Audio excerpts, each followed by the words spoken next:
चलिए आज एक बड़ी जेन्युइन समस्या पर बात करते हैं। समस्या ये है, शादी हुई, शादी के बाद चीज़ें ठीक चल रही हैं, हल्की-फुल्की नोक-झोंक तो हर घर की बात है।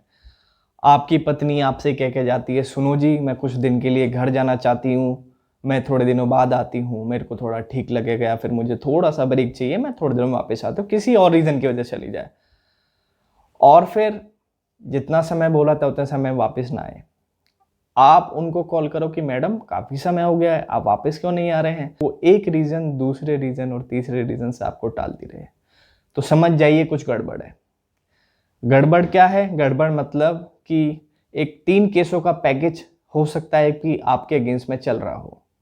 इसकी आशंका आपको कैसे लग सकती है कि ध्यान रहे जब आपकी वाइफ़ आपके घर से जा रही है तो किस माहौल था, क्या चीज़ें थी? क्या कुछ ऐसी चीज़ें हुई आपके बीच में जिससे आपको लग रहा है कि केस वगैरह फाइल हो सकते हैं, सब चीज़ें हो सकती है? तो तुरंत जाए अपनी वाइफ़ को अप्रोच करें, समझाएँ, आपस की गलतफ़हमियाँ दूर करें। अगर फिर भी आपको लग रहा है कि नहीं, वो नहीं मान रहे हैं, कुछ गलत है और कुछ गलत हो सकता है, तो गलत हो सकता है कि वो 3 केस जो हैं, 3 केसों का जो पैकेज होता है आज के समय में, 125 मेंटेनेंस का, 498 की एफआईआर का और आपके डोमेस्टिक वायलेंस का। उससे पहले ही आप अपनी सेक्शन 9 के पिटीशन की तैयारी कर लें। Section 9 Hindu marriage act. उससे पहले आप लीगल नोटिस भेजेंगे अपनी पत्नी जी को कि मैडम बहुत दिन हो गए हैं, आप बिना किसी उचित कारण के, बिना किसी वैलिड रीज़न के आप मेरे से दूर रह रही हैं, मेरे मैट्रिमोनियल होम को आकर ज्वाइन करें। वो फिर भी नहीं करती हैं तो सेक्शन 9 की पिटीशन डाल दें, राइट। और अगर वो केस फाइल कर देती हैं आपके अगेंस्ट में 3 और आप ये सेक्शन 9 के पिटीशन, लीगल नोटिस, ये कुछ भी फॉलो नहीं कर पाते हैं, कर भी लेते हैं, तो क्या उपचार है? सबसे पहली चीज़ तो डरे नहीं। डर ही सबसे बड़ा दुश्मन है हमारा। कैसे? क्योंकि जैसे ही आप डरते हैं वहीं सारा खेल बिगड़ जाता है और दूसरी पार्टी आपके ऊपर स्टार्टिंग से ही हावी हो जाती है। क्योंकि मोस्टली इन केसेस में 498 का आप रिसर्च कर लीजिए, there are number of cases जो हर साल फाइल होते हैं, लेकिन कन्विक्शन बहुत कम है।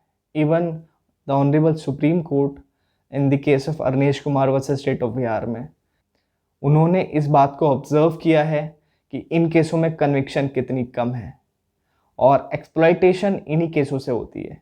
उन्होंने क्लियर डायरेक्शन भी इशू किए थे कि जब एक ऐसा केस फाइल होता है तो पुलिस को क्या क्या चीज़ें ध्यान रखनी चाहिए कि वो जिसके अगेंस्ट में केस फाइल हो रहा है उसको एक नोटिस देंगे कि आप आए और इन्वेस्टिगेशन ज्वाइन करें। तो डरिए नहीं, अगर आपकी वाइफ आपके अगेंस्ट में 498 की एफआईआर कर देती है तो पुलिस आपको नोटिस भेजेगी। जैसे ही आपका नोटिस रिसीव हो, आप अपने किसी लॉयर्स को कंसल्ट करें, वो आपको सारी चीज़ें समझा देंगे, राइट। आप फिर जाके इन्वेस्टिगेशन ज्वाइन करेंगे। इन्वेस्टिगेशन ज्वाइन करें, जो आपसे पूछे सब चीज़ें, इन्वेस्टिगेशन जैसे ही ज्वाइन करेंगे, आपसे जो भी पुलिस चीज़ें पूछेगी और जो आपको आपके लॉयर ने बताया है उसके अकॉर्डिंग चीज़ें आप कंसल्ट कर दें, उसके अकॉर्डिंग आप अपनी स्टेटमेंट वहाँ पर देते और फिर तुरंत आप एंटिसिपेटरी बेल अप्लाई कर लें, क्योंकि अरेस्ट की एप्रीहेंशन तो है ही, राइट। वो किसी ना किसी रीज़न से हो सकता है कि आपको बोल दे आप इन्वेस्टिगेशन में पार्ट नहीं ले रहे हैं या फिर आ नहीं रहे हैं, किसी भी रीज़न से वो दिखाएं कि मुझे अरेस्ट करना ज़रूरी है, तो एंटिसिपेटरी बेल ले लें आप। उस बेल के लेने के बाद आप अरेस्ट से सुरक्षित हो जाएंगे, जो कि नॉर्मली इन केसों में ज़्यादातर अरेस्ट नहीं होते हैं, बहुत ही कम होते हैं जहाँ पर बिल्कुल ही कॉपरेशन नहीं करता है कोई इन्वेस्टिगेशन से, राइट। और फिर आप उस केस को बड़ी मजबूती के साथ लड़ें। मुझे नहीं पढ़ना है इन सब चीज़ों में, जनरली यही सबकी मनो इच्छा होती है, राइट। और इसी का फ़ायदा उठाकर आजकल ये केसेस बढ़ते जा रहे हैं और इसको एक तरीके से एक्सटॉर्शन का माध्यम बना लिया है।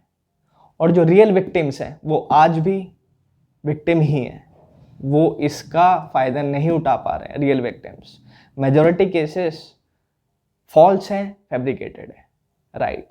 तो लड़ें, क्योंकि जो जो वो भर भर के झूठ लिखवाते अपने केस में, जब क्रॉस की बारी आएगी, आपके एडवोकेट उनसे सवाल पूछेंगे कि हाँ जी मैडम ये बताएं कि आपने ये सब चीज़ें लिखी थी, उससे रिलेटेड जैसी जैसी चीज़ें पूछी जाती तो मैंने लिटरली कोर्ट में लोगों को कांपते हुए देखा है जो झूठ बोलता है। तो झूठ बोल के एफआईआर कराना आसान है। कुछ लूप होल्स हैं हमारे कानून में जिनका फ़ायदा उठाया जा सकता है, लेकिन through out all the trial नहीं उठाया जा सकता। कहीं ना कहीं झूठ बोलने वाला फंसेगा ज़रूर। तो जैसे ही आपको लगता है कि आशंका है, आपकी पत्नी अपने मायके गई है, वापस नहीं आ रही है, आपको लग रहा है कुछ ना कुछ गड़बड़ है, तो आप उनसे जाके मिलें। अगर आपको मिलने के बाद भी वो वापस नहीं आ रही है, फिर पक्का कुछ गड़बड़ है, आप सीधा लीगल नोटिस इशू करें। और अपना फिर भी नहीं आती हैं तो सेक्शन 9 की पिटिशन डालें हिंदू मैरिज एक्ट में, और फिर वेट करें कि यही उचित रास्ते हैं जो आपको अपनाने चाहिए, और बस डटकर मुकाबला करें।